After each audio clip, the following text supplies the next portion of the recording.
けたら劇場スタッフまでお知らせください。ノーモア映画泥棒。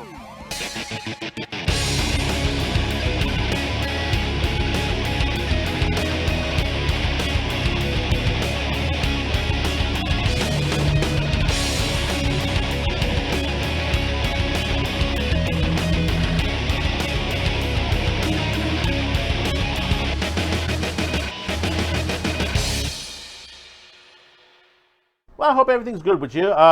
Just note that, yes, continuing that there are going to be some sounds in the background. Do excuse that. That's air conditioning and outside noise. We do apologize for that. Thank you for understanding. Hope you're having a good week new week so far. We're just getting into the summer. The weather is starting to get nicer. Barbecues are up, and if you're grilling, save me a hot dog or a burger on there. Throw one my way. I do appreciate that.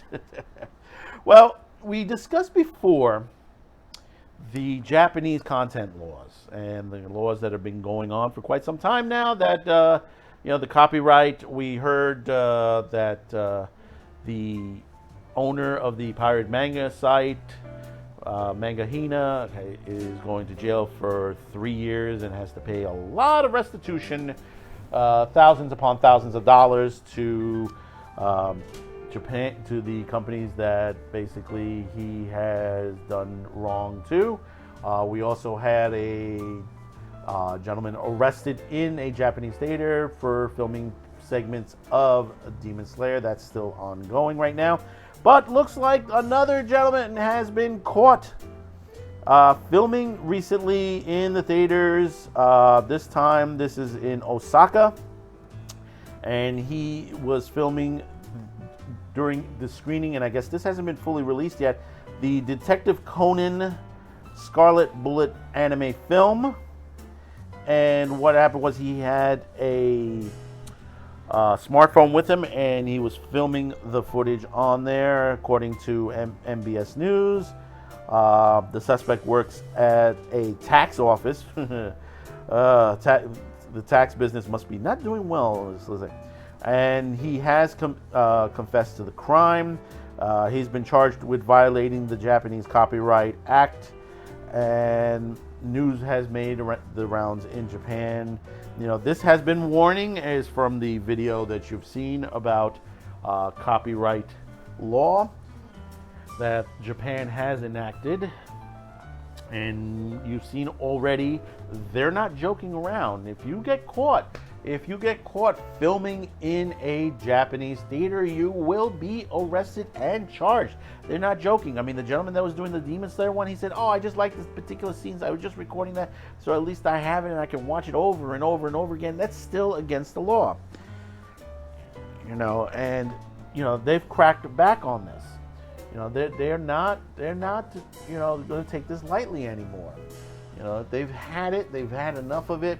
I mean, it hasn't affected the industry. That's the one thing in Japan. A popularity, a lot of this stuff, it does hurt. But from what you've seen, like for example, Demon Slayer, the movie, the Blu-ray. If you haven't watched the video yet, the Blu-ray and DVD have sold totally over 1 million copies in Japan. It hasn't been released here. I expect that in the next several weeks we will see it on there. I know it's just about to roll out to on demand, and Funimation right now has the rights of the movie to their site. So basically, we will be seeing iTunes, Amazon, and all that will have it for sale on there. And then the Blu-ray DVDs will come out, and we'll see how they do here in the West. So that shows, it just basically, there's still a market out there. It's not as bad as most people would say.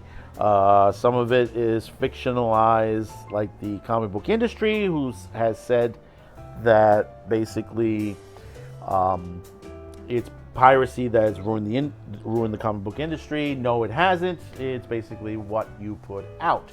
If it's junk, people don't want it. They may look at it in some natures and just say, "Yeah, I'm not going to buy it." You know, especially when you do five different covers, 5 different storylines wrapped around one storyline, you end up spending about $75 a month on different titles just for one story, which is ridiculous. It's just totally ridiculous. I just got, you know, that happened with the House of M sequence. That was my beginning.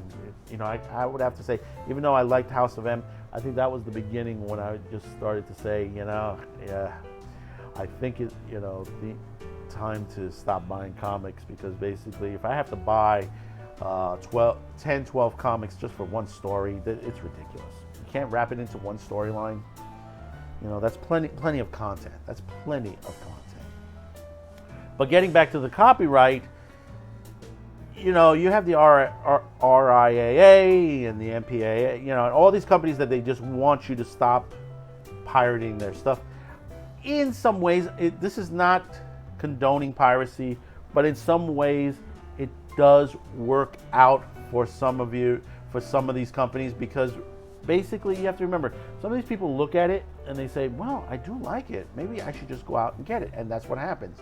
Someone said it one time in the industry, it's like if you go to the library and you pull it from the library shelf and you read it and you're like, hey, this is good, I think I'm going to go out and buy it. It happens. You do get sales from that, you know, when it's done that way. But again, it's not condoning of it. Remember, in the comic book industries, the guys who do the comics, they've already gotten paid. Yep, they've already gotten paid for their job.